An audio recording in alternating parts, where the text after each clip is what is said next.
कि मालिक देश की जनता है, प्रदेश की जनता है। जनता के बीच में जो सरकार की योजनाएं हैं, उन योजनाओं को लेकर एनडीए की सरकार, हम लोग जनता के बीच में हैं। 75 जिले में ही कार्यक्रम नहीं, ब्लॉकों पे कार्यक्रम, तहसीलों में कार्यक्रम, इसके बाद हम लोग गांवों तक हम लोग जा रहे हैं। आश्चर्य होगा आपको, हमने अपने विभाग आपके गांव तक चौपाल लगाने के लिए अपने विभाग, पंचायती राज विभाग में, इनके पास वाहन नहीं था।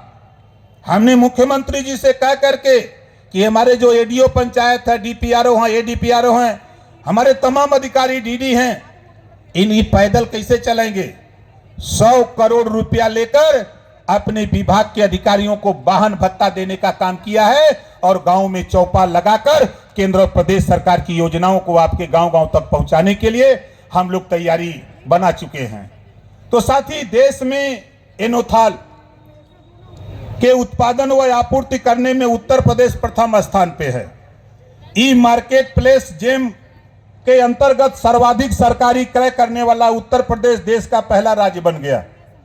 राष्ट्रीय शिक्षा नीति 2020 देश के क्रियान्वयन की कार्य योजना विकसित करने में देश में उत्तर प्रदेश अग्रणी भूमिका अदा कर रहा है।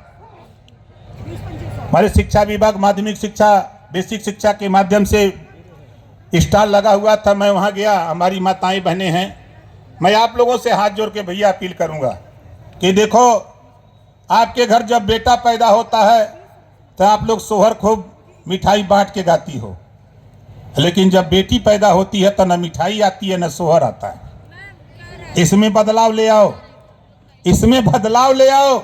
सारी ताकत तो आपके पास है। सरस्वती आप हो, लक्ष्मी आप हो, दुर्गा आप हो, इसके बाद भी गीत सोहर नहीं गाते हो। ये आज से यहाँ सीख लेके जाओ, ये हमारा निवेदन है, अपील है।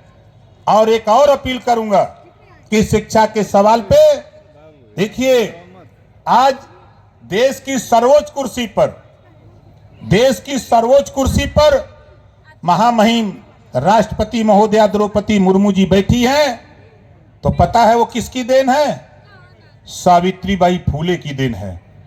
सावित्रीबाई फूले ने संघर्ष नहीं किया होता तो आज हमारी माताएं बहनें उच्च कुर्सियों पर नहीं जा पाती। इनको शिक्षा पे पाबंदी थी, लेकिन उन्होंने लड़ करके, अगर एक महिला लड़ करके शिक्षा दिला सकती है तो अब तो मोदी जी 33% राजनीति में रिजर्वेशन दे दिए। 100 एमएलए होंगे तो 33 महिलाएं, 100 सांसद तो 33 महिलाएं। मेहनत करो, जो बहू पढ़ी लिखी है उसको भाषण सिखाओ, जो बेटी पढ़ लिख रही है उसको भी भाषण सिखाओ, ताकि वो चुनाव जीत के जाए, लखनऊ और दिल्ली में जाके खड़ा होके बोले।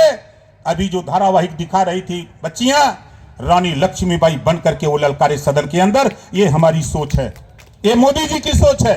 इस सोच को लेकर के हम आप लोगों से निवेदन और अपील करते हैं, बार बार अपील करते हैं कि बेटा पढ़ता है तो एक परिवार सुधरता है, बेटी पढ़ती है तो 2 परिवार सुधरता है।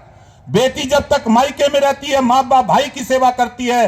बेटी की जब शादी हो जाती है, ससुराल जाती है, तो सास ससुर की सेवा करती है। इस नाते बेटा बेटी में भेदभाव नहीं। हम सभी साथियों से कहूंगा कि बेटा बेटी में भेदभाव नहीं। जितनी ताकत ऊर्जा बेटा को पढ़ाने में लगाते हो, उतनी ऊर्जा बेटी को भी पढ़ाने में लगाओ। आज देखो, आपके जिले में जिलाधिकारी महोदय बैठे हैं। कल मेरा जहां कार्यक्रम है वहां किसी की बेटी डीएम है, किसी की बेटी डीएम है। जब आपकी बेटी पढ़ेगी लिखेगी तभी आपकी बेटी दरोगा बनेगी, सीओ बनेगी, एसपी बनेगी, डीएम बनेगी, सीएम बनेगी, पीएम बनेगी। ये लोकतंत्र है। लोकतंत्र में कब क्या होने वाला है किसी को पता नहीं है। इस नाते हम आप लोगों से आगाह करते हैं, निवेदन करते हैं।